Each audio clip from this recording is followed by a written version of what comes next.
Ésaïe chapitre 2, verset 2. Il arrivera dans la suite des temps que la montagne de la maison de l'Éternel sera fondée sur le sommet des montagnes, qu'elle s'élèvera par-dessus les collines, et que toutes les nations y afflueront. Amen. Amen. Quelqu'un dit Amen. Asseyons-nous dans la présence de Dieu. Je voudrais rapidement, en ce premier culte, enseigner sur le thème fondé sur le sommet des montagnes. Fondé sur le sommet des montagnes. Dis à ton voisin, fondé sur le sommet des montagnes. Fondé sur le sommet des montagnes. Tu peux dire ça à ton voisin encore, fondé sur le sommet des montagnes. Fondé sur le sommet des montagnes. La Bible dit qu'il arrivera dans la suite des temps que la montagne de la maison de l'Éternel sera fondée sur le sommet des montagnes. Et parce qu'elle est fondée sur le sommet des montagnes, elle dit qu'elle s'élèvera par-dessus les collines et que toutes les nations y afflueront. Toutes les nations y afflueront. Bien-aimés dans le Seigneur, j'aimerais que nous allons un peu en profondeur dans la parole ce matin et que nous essayons de comprendre cette dimension, la dimension non seulement théologique et exégétique de ce passage, mais prophétique de ce passage. La Bible nous fait comprendre qu'on parle de la maison de l'Éternel. La maison de l'Éternel, depuis les temps anciens, Dieu n'a jamais voulu habiter dans quelque chose qui était fait des mains d'hommes. Dieu a toujours voulu vivre. Sa maison devait être notre corps. D'ailleurs, vous vous rappelez lorsque Jacob, en fuyant son frère, s'est retrouvé à construire une pierre. Il a placé la pierre et il a dit, ça c'est la maison de l'Éternel, c'est la porte des cieux. Et c'est sur cette base-là qu'il avait l'intention d'établir quelque chose. Dieu, Bethel n'a jamais été le lieu de résidence de Dieu, puisque Jésus va d'ailleurs naître à Bethléem et non à Bethel. Nous allons continuer à voir que dans les Saintes Écritures, des hommes comme David ont eu Moïse d'abord au niveau de l'arche de l'alliance en sortant d'Israël, en sortant de l'Égypte pour entrer dans la terre promise. L'arche de l'alliance a été bâtie, mais dans le désert ils ont transgressé encore la loi de Dieu et Dieu n'a pas été capable d'habiter au milieu de son peuple parce que jusqu'à présent l'homme essayait de plusieurs manières de construire un édifice qui devait permettre à Dieu de trouver sa place, mais Dieu à qui la terre ne peut même pas contenir ne peut être satisfait uniquement par ce qui est fait par les mains d'hommes. Plus tard, David va avoir le désir de construire un temple à l'Éternel et Dieu lui dira, tu as versé beaucoup de sang. Il y aura toujours des excuses que le Tout-Puissant donnera pour empêcher l'être humain de faire quelque chose. Plus tard, Salomon va venir et il va construire un grand temple et il va crier à Dieu toutefois que ton peuple a péché. Si tous les regards vers ce temple, voici. Mais nous savons tous que le temple de Salomon n'a pas perduré parce que même à partir de là, des abominations commencent à voir le jour jusqu'à sa destruction. Et le temple a été détruit plusieurs reprises, reconstruit et redétruit jusqu'à ce qu'un jour Jésus arrive et il dit, détruisez ce temple et je le rebâtirai en 3 jours. Les gens qui avaient une pensée religieuse ne comprenaient pas que le Fils de Dieu était en train de parler du temple de son corps et non du temple qui est fait des mains d'hommes. Et c'est pour ça qu'ils ont détruit le temple du corps le vendredi et le 3e jour, le dimanche, il est ressuscité d'entre les morts. Et cela est une vision que l'apôtre Paul a eu de par les mystères qu'il a appris à connaître de Christ. Qui sont ces mystères? C'est que Christ en nous, l'espérance de la gloire, dans la présence de Dieu. C'est pour ça qu'il dit, vous êtes le temple du Saint-Esprit, vous êtes la maison de Dieu. Donc Dieu n'a pas pu habiter dans ce que l'homme a fait, mais il a pu habiter dans ce que lui il a fait.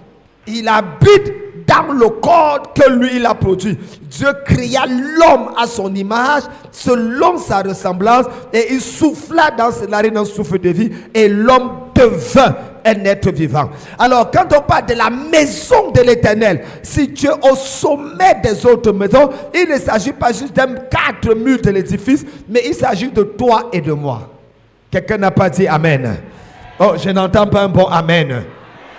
Alors je voudrais partager avec vous sur fondé sur le sommet des montagnes, de toute l'histoire de l'humanité. Et je tiens à vous rappeler que tant que c'est le chasseur qui racontera l'histoire de sa chasse, là, il y aura toujours une version qui est inachevée. Parce que si la proie te raconte l'histoire, ça sera différent. C'est la femme et l'homme qui ont raconté l'histoire du jardin d'Éden. Personne ne nous a jamais dit que si le serpent passait tranquillement et la femme a sifflé le serpent et il s'est arrêté pour dire qu'est-ce qu'il y a entre toi et moi. On ne connaît pas la version du serpent, on ne connaît que la version. Si les animaux ont à vous expliquer leur part de version de l'histoire, comment ils sont entrés dans l'arche, comment est-ce qu'ils sont sortis et comment on était méchants au point où ils sortent dans l'arche, Noé le prend et les tue pour offrir à Dieu, ils vont se demander mais qu'est-ce qu'on a fait à ce gars pour qu'il nous tue pour offrir à Dieu. Donc il y aura toujours une version qui sera racontée de la part du gagnant et malheureusement c'est cette version qui est le plus suivie. C'est comme ça que l'histoire du monde nous est racontée à partir d'une certaine version. À part Première Guerre mondiale, Deuxième Guerre mondiale, c'est toujours les gagnants qui racontent leur histoire et nous sommes obligés de suivre. Mais cependant, j'aimerais que nous regardions au travers des Saintes Écritures l'histoire exactement du monde, parce que le monde a été créé, les plus grandes révolutions sont venues par des enfants de Dieu, les plus grandes découvertes par des enfants de Dieu, la banque a été créée par des enfants de Dieu, l'université a été créée. D'ailleurs, je tiens à vous rappeler que 90% des plus grandes universités dans le monde sont le produit des enfants de Dieu.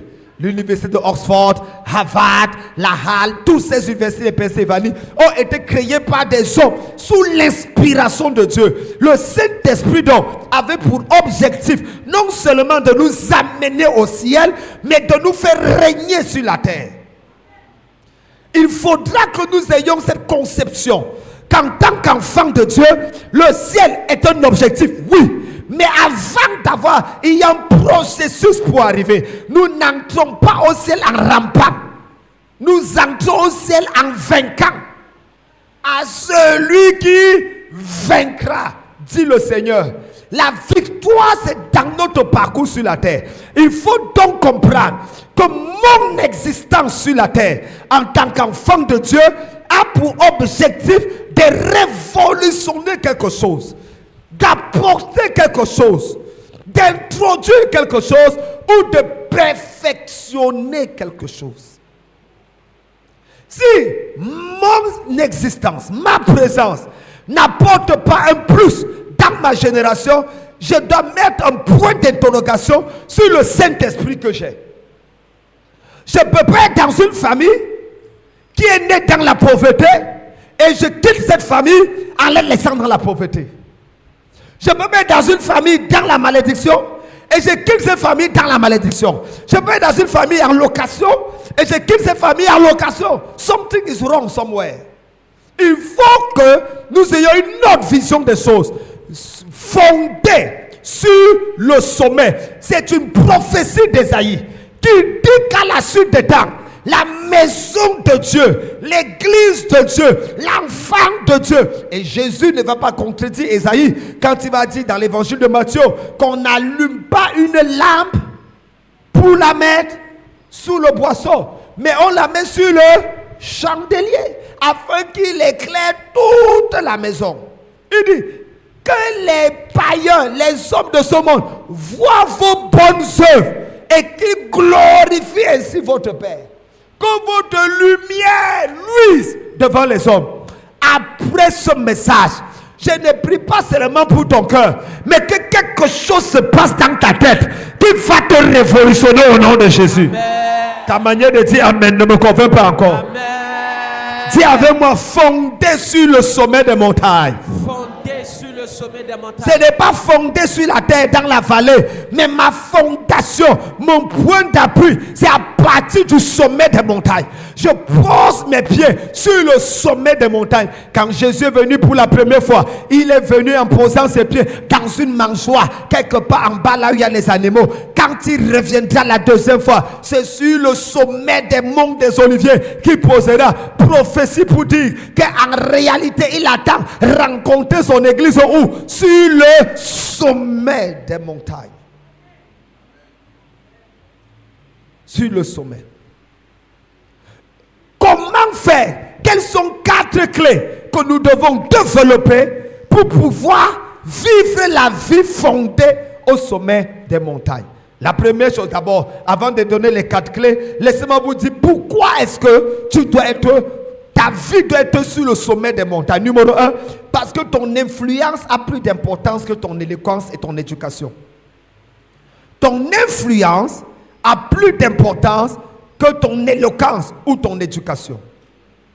Il ne suffit pas d'être éloquent, es-tu influent?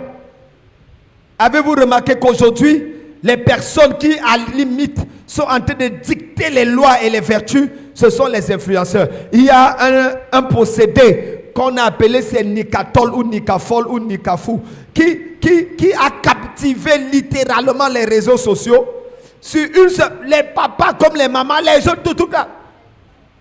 Tout le monde suivait et c'était des bêtises où les gens avaient chanté. Mais il a influencé au point de passer aux chaînes de télévision. Et il paraît que l'enfant n'a même pas 15 ans. L'influence. Plus qu'un docteur en mathématiques. Parce que le monde, numéro 2, a besoin des modèles et les suit aveuglement. Pourquoi est-ce qu'ils suivent les stars? À cause de l'influence. Aujourd'hui, un basketteur a plus d'influence que n'importe quel professeur agrégé de philosophie. Pourquoi? L'influence. Ils ont besoin des modèles. Il y a une jeune fille qui est en train de battre les records sur les Jeux Olympiques à Paris. On l'appelle comment? On l'appelle comment? La gymnaste. Elle s'appelle comment? Hein? Simone Biles, en train de battre les records. Combien de médailles d'or? Elle fait ça. Toi, on te dit seulement chante pour louer Dieu, saute. Tu dis que les os sont déjà fatigués. Numéro 3, pourquoi est-ce que tu dois avoir une vie d'influence sur le sommet? Parce que les étoiles brillent et s'influencent entre elles. Les étoiles brillent et influencent entre elles. Où est-ce que tu vas prêcher l'évangile à Didier Drogba? Où est-ce que tu vas parler à ton peuple? Le meilleur moment pour moi de prêcher à ces gens, c'est quand je prends l'avion. Nous tous, on est en business class, mon frère. Toi assis là, je suis assis là. Le premier ministre est assis là. Le ministre de tel est assis là. Bonjour, ça va? Oui. On s'échange des cartes de visite. Adama.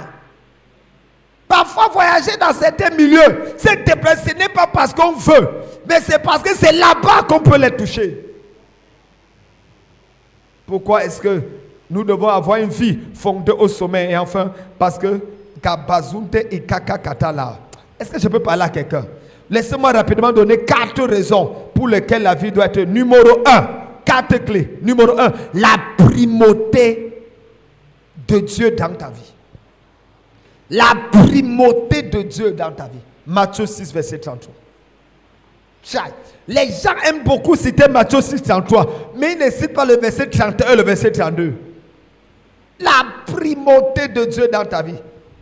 J'ai été choqué. Pour mieux comprendre le verset 33, il faut comprendre le verset 32. Comprendre le verset 31. Il dit, ne vous inquiétez donc point et ne dites pas que mangerons-nous, que boirons-nous, de quoi serons-nous vêtus, car toutes ces choses, ce sont les païens qui les recherchent. Votre Père Céleste sait que vous en avez besoin. Il sait. Un père sait que l'enfant doit manger.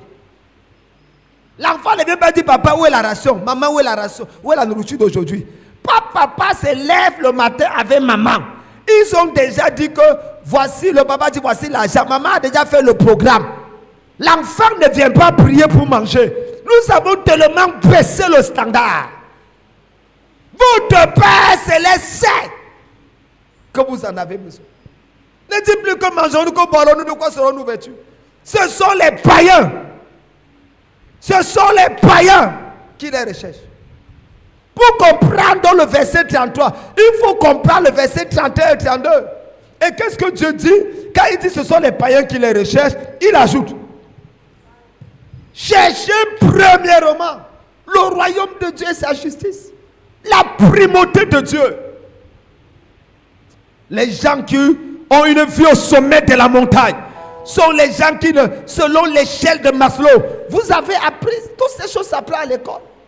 L'échelle des priorités, des besoins naturels, jusqu'à monter à d'autres expectatives. Il faut comprendre que si tu te limites à chercher quoi manger et quoi te vêtir, tu auras une vie médiocre. Mais si tu vas plus loin, comment influencer le monde? La nourriture et le vêtement vont te suivre. Alléluia. Avez-vous déjà vu les oiseaux prier, gêner pour manger? Le Père Céleste. Si Dieu prend ainsi soin des herbes qui vont sécher quelques heures après, à combien de fois raison? Changeons de regard. Tout ma part, qu'est-ce que je vais faire? Comment je vais faire? Jusqu'à présent, là où tu es, c'est ta force. Jusqu'à présent, là où tu es, c'est tes énergies. C'est pas la grâce de Dieu. Parfois, on pleure. L'autre jour, j'étais en train de dire, les travaux de l'église, Seigneur, j'ai commencé. Dieu me dit que, mais toi, tu es normal. C'est toi qui as commencé tout ça. Bam! J'ai appelé mes fils, tac, tac, tac, tac, tac, tac. Sur place, à moins de 48 heures, 1,2 million sont sortis. J'imagine, tu vois, voilà les travaux qui s'avancent.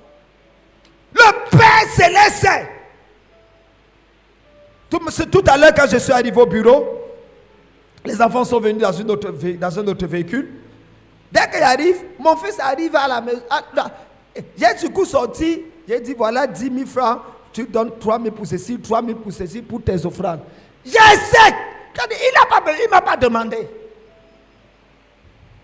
Avant de quitter la maison, hier nuit, je suis allé à la boulangerie acheter du pain, des croissants. Ce matin, quand ils se sont lavés bien, prenez.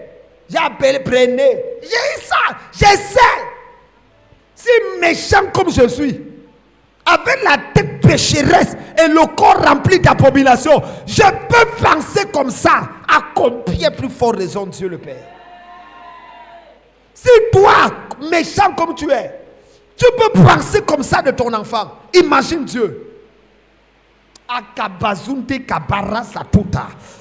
Que Dieu ouvre tes yeux pour voir la largeur, la hauteur, la profondeur, la grandeur de l'amour et de l'attention qu'il a pour toi au nom de Jésus. Ta manière de dire Amen, c'est comme si tes yeux sont fermés et ta bouche est fermée. Amen. Que Dieu ouvre ta bouche et après il ouvre tes yeux. Amen. La primauté de Dieu. Tous ceux qui ont influencé le monde, que personne ne vous trompe. Thomas Edison, Abraham Lincoln, George Washington, tous, même Albert Einstein, il n'y a aucun scientifique qui a bouleversé le monde sans Dieu. Rien. La chute de la Bastille en France par les hommes de Dieu. La loi, la constitution américaine par les hommes de Dieu. Vous parlez de quoi? La Russie n'arrive à perdre aucune bataille à cause de Dieu. C'est le seul président de tous ces pouvoirs-là qui a son pasteur, l'archevêque orthodoxe russe. On l'appelle l'homme fort du Kremlin. Chaque fois Vladimir Poutine va là-bas se prosterner, il le bénit. Vous parlez de quoi? Macron s'est posé devant qui? Joe Biden s'est posé devant qui? C'est pour ça qu'on a tout ce qu'on a là. Toi, il va perdre sur quoi? Il ne peut pas perdre. Il ne peut pas perdre. Quand Dieu est à la tête, tu ne peux pas perdre. Je prie pour quelqu'un ici là. Reçois une grâce de victoire dans ta vie. Reçois une notion de victoire dans ta vie. N'écoutez pas les gens. Dans ta vie, tu dois te couper devant une divinité. Soit c'est que tu le veuilles ou pas. C'est comme ça l'histoire de ce monde. Quelqu'un dit la primauté de Dieu. Dis le plus fort. La primauté de Dieu. Dis le plus fort. La primauté de Dieu. Mets Dieu en premier. Mets Dieu en premier. Azakumbadundudu. Mets Dieu en premier. Viens à l'église, Dieu en premier. Dans tes projets, Dieu en premier. Dans tes relations, Dieu en premier. Quelqu'un t'a dit, je t'aime de tout mon cœur, je veux t'épouser. Pose-lui la question, quelle est ta relation avec Dieu? Comment tu vois Dieu? Il dit, bon Dieu, on va voir après. Tu dis au revoir. Parce que Dieu est amour et il n'y a pas d'amour sans Dieu.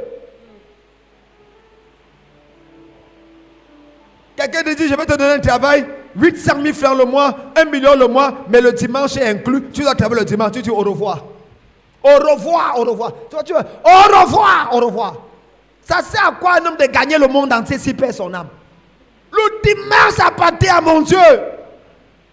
Donne-moi 10 millions le dimanche, je ne viens pas. Tu vois musulman fermer sa boutique à l'heure de la prière. Il dit qu'il y a les gens qui sont en train d'acheter. Il dit attendez, si vous ne voulez pas, il vous dit allez là-bas ailleurs. Allez acheter là-bas. Le chrétien là, il ne prie pas. Allez. Il ferme sa boutique. Il fait sa prière. Parfois même il va à l'endroit au bord de la route. Devant tout le monde. Sous le soleil. 5 fois par jour.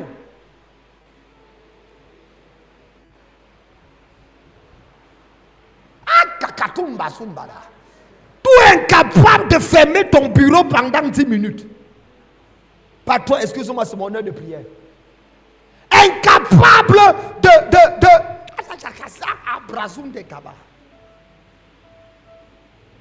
incapable de t'agenouiller au bord de ton lit. Voilà comment tu parles à Dieu quand le soir arrive. Seigneur Jésus, merci pour la journée que tu m'as donnée. Merci. Merci. Bonne nuit, Seigneur.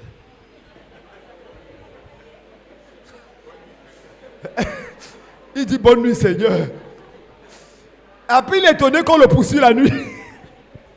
Tu ne peux pas porter ton corps. Moi, toi, je me lève de mon lit. J'arrête mon corps. Je jette par terre. Je plie ses genoux.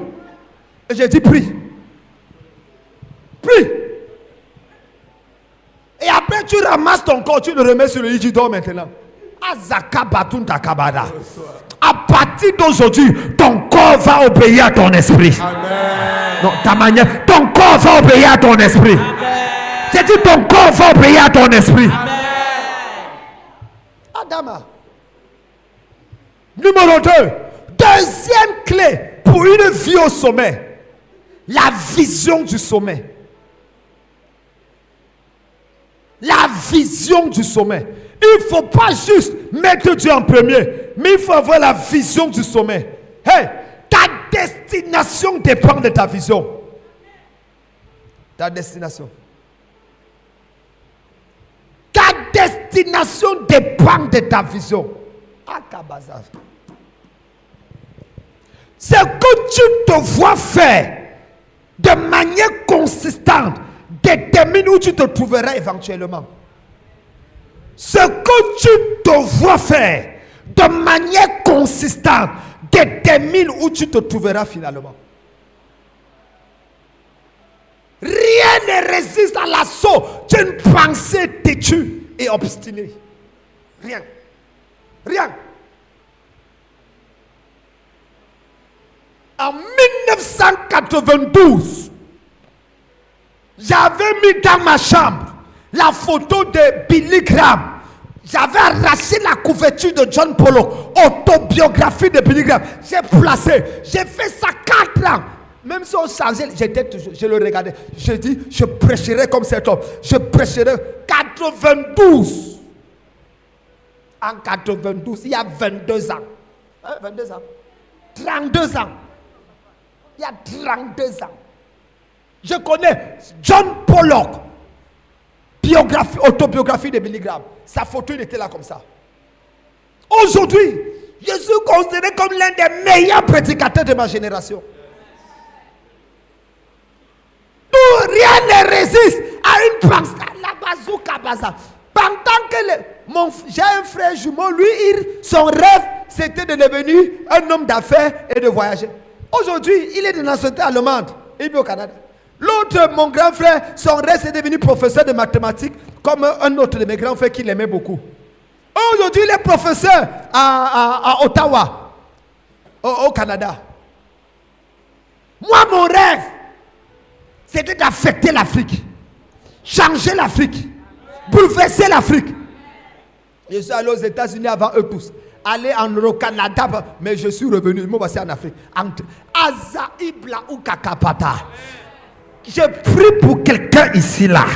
Le rêve que tu avais quand tu étais encore jeune, avant que l'onction des gourmands ne descende dans ta vie, avant que les frustrations ne viennent bloquer ta vision, je restaure cela au nom de Jésus. Amen. Je restaure cela au nom de Jésus. Amen. Tu seras la meilleure femme d'affaires qui existe. Amen. Le meilleur homme d'affaires qui existe. Amen. Non, ta manière de dire amen ne me plaît pas. Amen. Je prophétise sur ta vie. L'excellence est ta portion. Amen. La grandeur est ta portion. Amen. Rien n'arrêtera ta destinée. Amen. Peu importe ce que tu traverses maintenant. Yes. Donne-moi un amen fort et tu arriveras au sommet. Amen. Assois-toi. Ah! Hey, hey! Tu es né pour être grand. Dis après moi, je suis né pour la grandeur. Je suis né pour la grandeur. Non, non, parle, dis, j'ai les gènes de la grandeur. J'ai les gènes de la grandeur. Dis-le fort. J'ai les gènes de la grandeur. Dis voisin. Je suis fondé sur le sommet des montagnes. Je suis fondé sur le sommet des montagnes. Ne laisse jamais les circonstances de ta vie déterminer les convictions de ta vie. Ne laisse jamais les circonstances de ta vie déterminer les convictions de ta vie. Ce n'est pas ce qui t'arrive qui doit bâtir ta foi. C'est ta foi qui doit bâtir ce qui t'arrive. Kaba zukobra ou shakaba. Andala izera baria. Dieu seul sait le nombre. L'autre jour, j'ai parlé à le conseil pastoral, à mes pasteurs, des batailles que j'ai traversées ces derniers temps. Ils m'ont regardé, papa, c'est vrai tout ça. Personne ne croyait. Ils n'étaient pas choqués à cause des batailles, mais choqués parce que malgré ça, je suis au sommet. Mon ami, dans la vie ici, si tu ne te lèves pas le matin avec une mentalité de guerrier, mon ami, tu vas dormir comme un esclave. Tu vas dormir comme un esclave. Tu ne te lèves pas le matin en disant je fais. Ça doit être inné. Quelque chose va m'arriver. Vous avez entendu parler d'Abraham Lincoln? Vous avez entendu parler du colonel Sanders de KFC? À quel âge il a baissé? 80 ans. Toi, tu es yes, tu n'as même pas 60 ans. Tu fais déjà ton testament. Tu pars où avec ça? Je vais me déchirer les bêtises là. Tu pars avec le testament. À 80 ans, ils ont encore... Lembrazunde kakuka kakata arozo po ole kaka inde kazu oprakata. La défaite d'une vie commence quand les regrets prennent la place des projets. La défaite d'une vie commence quand les regrets prennent la place des projets. Remplace tes regrets par tes projets. Échouer une fois ne veut pas dire être hors du combat. Les plus grandes batailles, les plus grands guerriers sont des gens qui encaissent des coups bizarres, mais se relèvent toujours. Ils se relèvent toujours. Cette église n'est pas juste là pour t'amener au ciel. Je veux t'amener à comprendre que peu importe ce qui t'arrive, tu peux te relever. Peu importe ce qu'on dit de toi, tu peux te lever. La vision du sommet. Ne laisse personne te dire que tu es raté. Ne laisse personne. Pourquoi tu traverses ce que tu traverses? Hey! C'est parce qu'il y a en toi quelque chose qui fait peur à Satan. Mon ami, il y a des gens dans un pays qui peuvent se lever et disent que le pays ici, rien ne marche. Toi, tu as dit plusieurs fois, rien ne marche. Est-ce qu'on t'a venu à la tête? Il y a des gens qui se lèvent et disent rien ne marche dans le pays. Le ministre va se lever pour dire tout marche. Pourquoi il dit que ça ne marche pas? Tu as vérifié ses origines. Est-ce que vous êtes sûr qu'il est ivoirien? Pourquoi? Parce que la personne qui a dit rien ne marche a une vision présidentielle. Non, vous n'avez pas compris. Vous n'avez pas compris. Je suis en train de dire, n'importe qui peut dire rien ne marche. On ne fait pas, aucun ministre ne va venir intervenir. Mais quelqu'un comme Tidjane Tian, quelqu'un comme Gbagbo, quelqu'un comme, je ne sais pas, se lève et dit rien ne marche. Tu vas voir un ministre du gouvernement venir dire qu'il dit ça pourquoi? Ça marche. Il y aura un débat pour dire que ça marche. Pourquoi pour toi ne fait pas débat? Pourquoi pour lui? C'est que la personne a la vision du sommet. Maintenant, tu vas me comprendre. Les batailles que tu as dans la vie, c'est à cause de la vision du sommet que tu as. Le diable ne répond pas aux autres. Le diable n'attend pas les autres. Mais quand toi, tu veux faire un effort, il y a des blocus, parce que tu as la vision. Tu dis amen fort, tu vas vaincre chacune. Donne-moi un amen fort et rien ne va t'arrêter. Rien ne va te bloquer. Rien ne va te stopper. Rien ne va... Quelqu'un dit faille. Dit faille. La vision du sommet. L'une des tragédies de l'église évangélique, c'est l'esprit de médiocrité qui règne dans notre église. On s'habille médiocrement. On consomme médiocrement. On vit médiocrement. On rêve médiocre. Tout est médiocre. Bac, mention médiocre. Licence, mention médiocre. Travail, mention médiocre. Salaire, mention médiocre. Église, mention médiocre. Pasteur, mention médiocre. Et on dit c'est pas la grâce. La grâce n'a rien à voir avec la médiocrité. La grâce parle d'excellence. Chorale, mention médiocre. Les gens sont arrivés dans cette église, disent, il y a une jolie église comme ça ici là. Quand j'ai dit aux gens que le thème que vous voyez là c'est provisoire, on a conçu ça parce qu'on attend construire le vrai truc. Attendez l'année prochaine, 2025, c'est ce qu'on veut poser ici.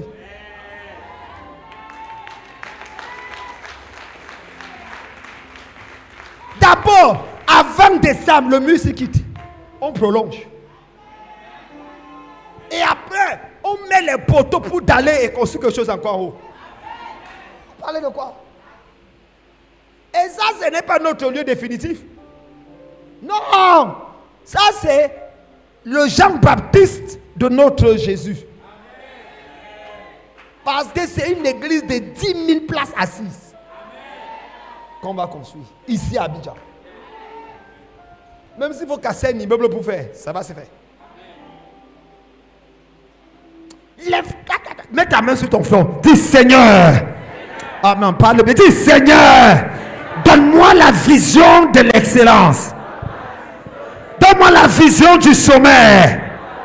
Si tu dis Amen fort, tu reçois la grâce.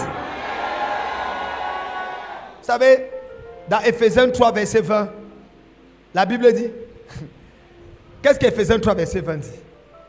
Dieu est capable. Qui peut lire ça? Oui. Oh, à celui qui peut faire. Par la puissance qui agit en nous.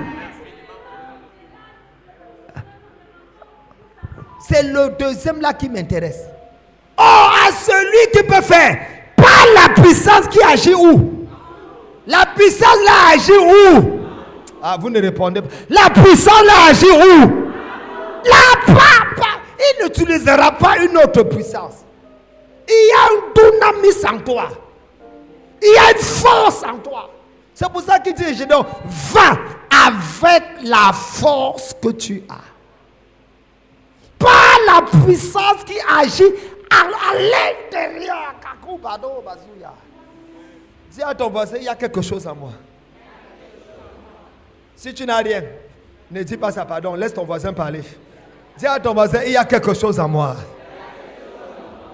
Est-ce que tu t'es rendu compte qu'il y a les gens qui sont satisfaits de leur médiocrité? Mais chez toi, tu veux toujours plus. C'est-à-dire, les gens t'envient, mais tu te dis, ils m'envient même dans quoi? Alors que toi tous, On dit que, oh, papa Lagoura, comment il s'habille? Toujours avec le thé, un peu de truc là. Et regarde comment il parle. Ah bon, donc il était en Norvège. Ouh, on comprend maintenant. Alors que papa Lagoura dit que Seigneur, qu'est-ce que je t'ai fait?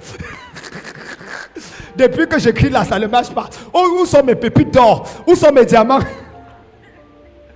Tu vois, papa, papa Odier, professeur d'université, enseignant dans une université. Seigneur, s'il pouvait se mettre professeur à l'école primaire. Alors que lui, il est là, il dit, Seigneur, qu'est-ce que je t'ai fait? Qui doit être recteur? Qui doit être ministre de l'enseignement supérieur? Je prie pour quelqu'un ici là. Le rêve que tu as là s'accomplira. Même moi le texte, je clôture ça. Il dit, oh, à celui qui peut faire, par la puissance qui agit en nous. Quelqu'un dit infiniment. Mon ami, c'est toi qui es mathématicien. On dit infini, ça veut dire quoi? Pas de limite. C'est-à-dire, il peut faire infiniment au-delà. C'est-à-dire, déjà que c'est dans l'infini. Oh, la Bible, Dieu nous a eu. Au-delà, maintenant regardez, de ce que quoi? Nous demandons. Si c'était encore là, il m'avait déjà gagné. Mais là où il m'a tué, et même de ce que nous... Est-ce que tu sais que tes pensées sont des prières? Dieu peut faire ce que tu ouvres la bouche pour demander. Mais il peut aussi faire ce que tu penses. Ça, c'est ce qu'on nous a pensé. La pensée. Ta pensée peut provoquer Dieu à ouvrir des portes pour toi. La question est, tu penses quoi? C'est à toi de demander, c'est à toi de penser, c'est à lui de faire. Rien ne résiste à la porte. Aïe, aïe, aïe, aïe. Tape la main de ton voisin, dis voisin, rendez-vous au sommet. Change de voisin, celui-là veut rester à la vallée, va avec quelqu'un d'autre. Dis voisin, rendez-vous au sommet. Dis rendez-vous au sommet. Dis rendez-vous au sommet. On va se croiser au sommet.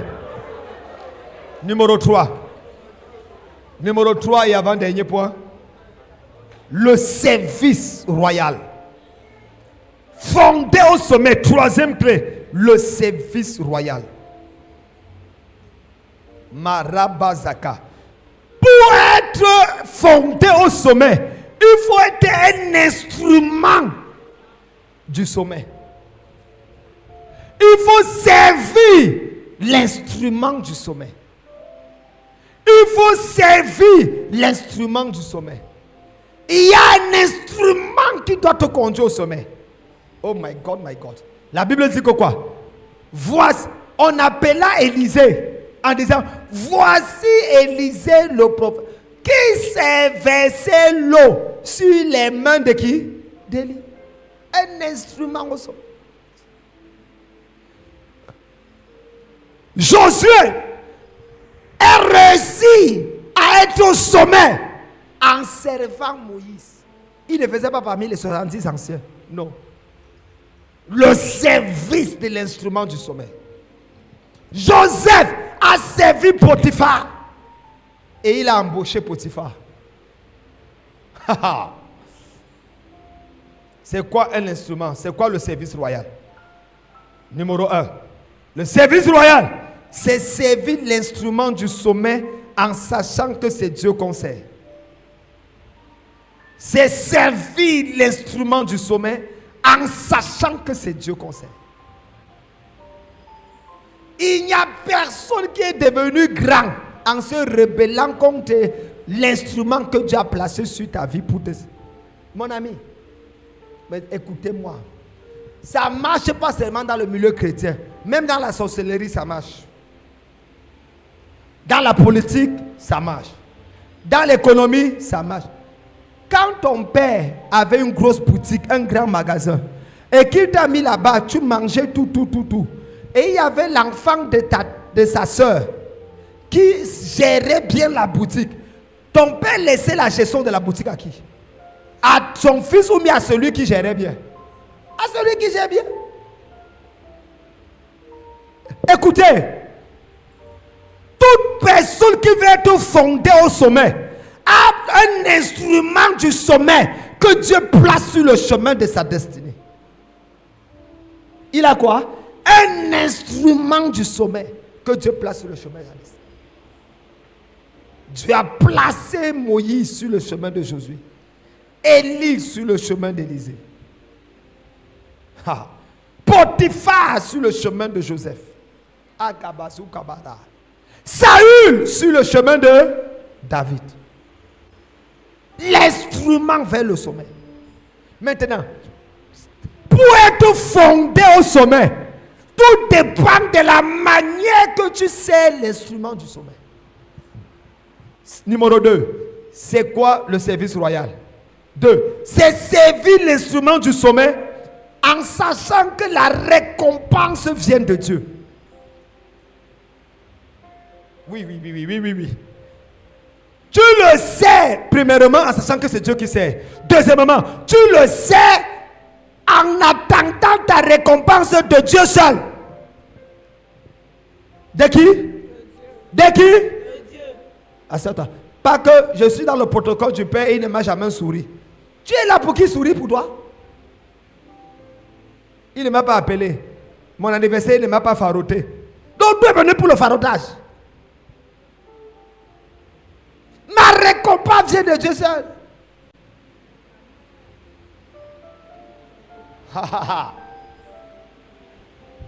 La récompense vient de... C'est... La Bible dit que si l'homme te récompense, Dieu ne te récompense plus. Mais si l'homme te... Dieu va te... Numéro 3. Que veut dire servir le service royal? C'est servir l'instrument du sommet, sachant que ses faiblesses même ne nous arrêteront pas. Ça, avec la conviction que même ses propres faiblesses ne peuvent pas nous arrêter.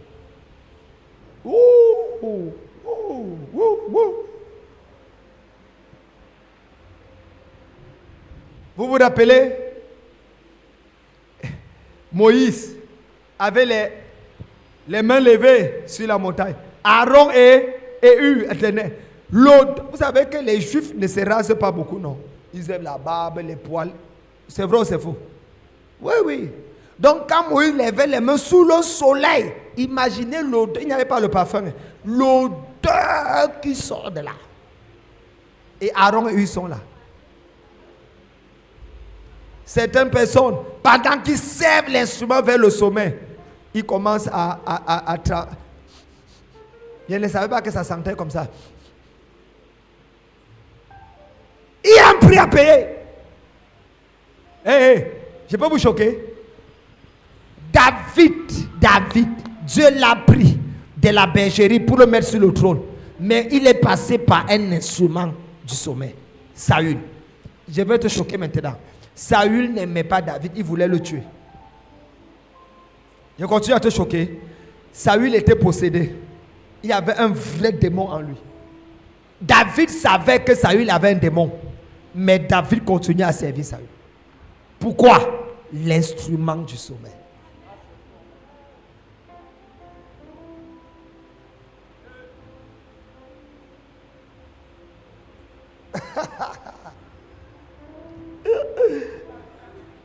Et c'est lui qui délivrait Saül.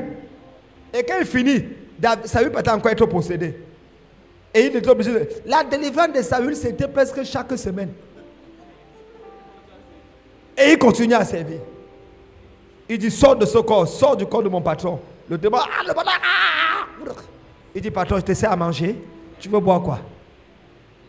Et quand seulement de voir que ton père spirituel a un démon.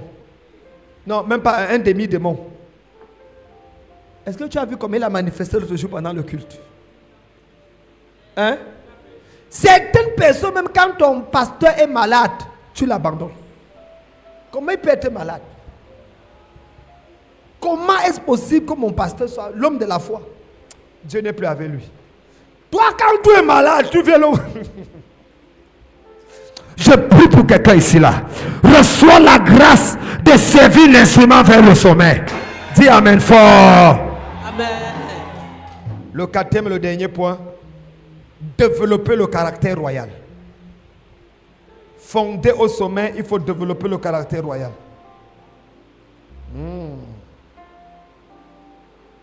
La transformation du caractère est la marque la plus significative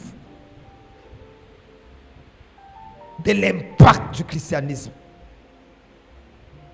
La transformation du caractère est la marque la plus significative de l'impact du christianisme.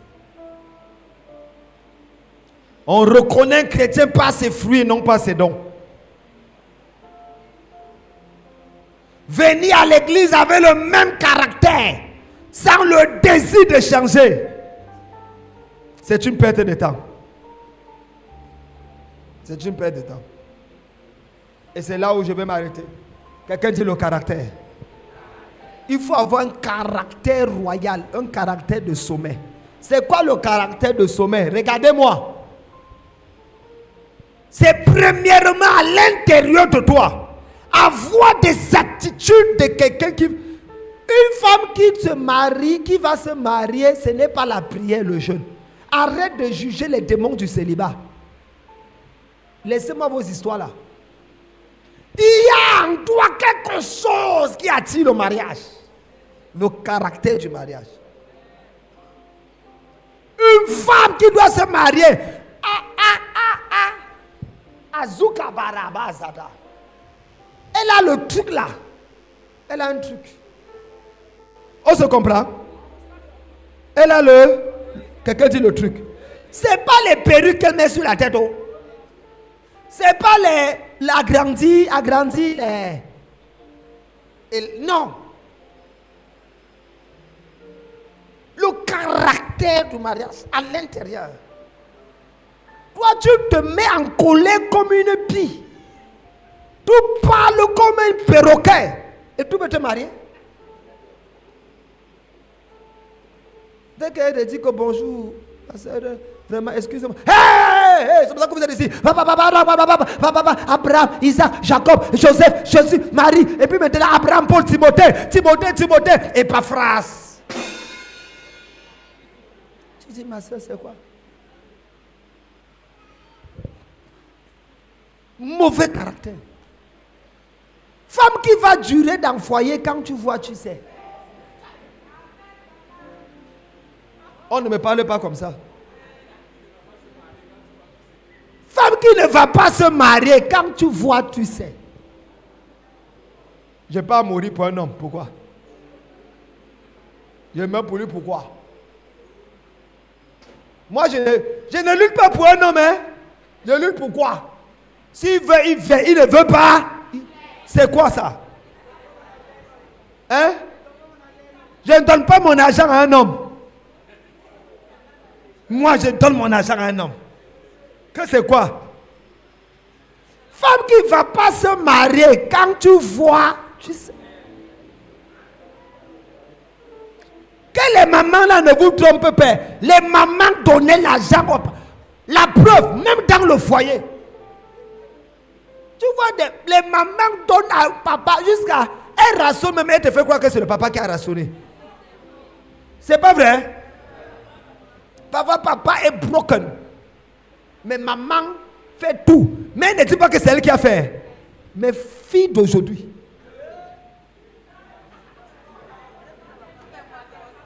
Celui qui doit m'aimer doit aimer mes enfants. Ah! C'est lui. Si tu n'as pas voiture et maison, ne me parle pas. Alors que toi-même tu n'as. Hein? Femme, elle a les exigences. Et elle n'atteint pas quoi? Le bénéfice de l'eau glacée. Demande à n'importe quelle femme dehors. Ok, qu'est-ce que tu as apporté à un homme? La prière. Donc, mais c'est qui va parler d'intercesseur. Si ce n'est que prière, intercesseur peut prier. Qu'est-ce que tu apportes de plus? Non, je suis sérieux, mes filles. Posez-vous les questions. Si un homme vient me prendre maintenant, en quoi est-ce que sa vie sera multipliée par 10, par 20, en dehors de mon corps? Il y a quoi d'autre? Même chose pour l'homme. Homme qui va se marier, quand tu vois, tu sais. Mais là, on n'insiste pas trop. Quelqu'un dit Amen. Un homme, tu vois, quelqu'un dit que moi, je ne peux pas m'agenouiller devant une femme. Que c'est quoi? Jamais. Demandez pardon. Moi, l'homme. Demandez pardon. Mon frère. Quand tu veux te marier, fils, tu vas apprendre une chose. La femme a toujours raison. Même quand elle a tort, elle a raison d'avoir tort. Et si tu as raison, tu as tort d'avoir raison. Si tu as cette vision du mariage, tu es prêt pour le mariage. Tu vas comprendre qu'on ne demande pas, ce n'est pas celui qui a tort qui demande pardon. Dans le mariage, c'est l'homme qui demande toujours pardon. Parce que la femme a toujours raison. Ah, mon frère, si tu veux vivre, sauf si tu veux rester célibataire en Russie, elle a toujours raison. Et femme ne demande jamais pardon. Mets ça dans ta tête. Elle va seulement dire, si vous êtes marié, son pardon c'est qu'elle va porter minute, je ne sais pas fumer. Et venir te toucher comme ça. C'est le pardon qui est là. Elle te sait un bon plat. C'est le pardon. Dès qu'elle vient dire que chérie, j'ai fait, pardonne-moi. Mon frère, c'est la femme là, elle a la croix 3 fois. 3 fois. Quelqu'un dit le caractère. Quand un pasteur prêche dans une église, chrétien qui va être béni, quand tu vois, tu sais. D'autres prêches là, ils regardent les gens comme ça. Même pas de amen. Je prie pour quelqu'un ici. Reçois le caractère royal au nom de Jésus. Tu vas voir des gens qui parlent contre le pasteur. Tu demandes, mais c'est ton pasteur, vrai? Tu dis que, chut, tu as vu le pasteur Charles? Tu as vu la personne qui porte son sac là? Va prier. Je ne dis rien, va prier. Que Dieu ouvre tes yeux. Dieu n'a pas ouvert tes yeux sur ta pauvreté ambiante, profonde et radicale. Il doit ouvrir tes yeux sur le fait que quelqu'un porte la Bible de l'autre. Tu vois ton problème. Laissez-moi clôturer mon message. Quelqu'un dit Amen. Le caractère maintenant du sommet, c'est un caractère de grandeur. N'attends pas à être grand pour avoir le caractère de la grandeur. Je reprends la phrase là. N'attends pas à être riche pour avoir le caractère des riches. Je reprends encore. N'attends pas à être président pour avoir le caractère des présidents. Commence à bâtir le caractère de ce que tu veux devenir. Alléluia. N'attends pas à avoir des enfants pour aimer les enfants. Est-ce que je parle à quelqu'un? Commence à développer l'amour des... Oh my God, ce message est si intéressant. Je prie pour toi aujourd'hui. Que le caractère des milliardaires commence à s'emparer de toi. Que le caractère des gens qui vont quitter d'un avion à un autre commence à s'emparer de toi. Non, tu ne me comprends. Que le caractère des gens qui vont aller à New York faire les achats le week-end et revenir pour pouvoir... Quelqu'un dit Amen. Que le caractère des chefs d'entreprise commence à s'emparer de toi. Une chose que j'ai aimé sur un de mes enfants ici l'autre jour, je l'ai vu faire les jus, emballer les jus, faire le marketing sur les jus. Ça m'a plu. La qualité. Ça a un prix, mais ça amène au sommet. Toi, tu es là, tu ne fais rien. Pendant les vacances, tu ne fais rien. Tes enfants sont à la maison pendant 2 mois de vacances. Toi, tu as fumé quoi? Ils vont trop manger. Consommer le courant. Portez-les. Amenez-les ici. On fait comment filmer. Comment faire des trucs. Des textes. Comment jouer les appareils. Faire les trucs. Amène les enfants. J'ai dit à mes enfants l'autre jour. Tous les jours, vous venez apprendre à faire des choses ici à l'église. Quand je les vois 10 à la maison, je me fâche pour 2 raisons. Première raison, parce que le temps vaut de l'or. Il ne faut pas rester là. Et numéro 3, ils consomment quand ils restent à la maison. Et ils tombent malades. Et ils cassent. Ils cassent tout. Je prie pour toi. Reçois la vie du sommet au nom de Jésus. Est-ce qu'on peut acclamer le Seigneur pour sa parole? Lève-toi.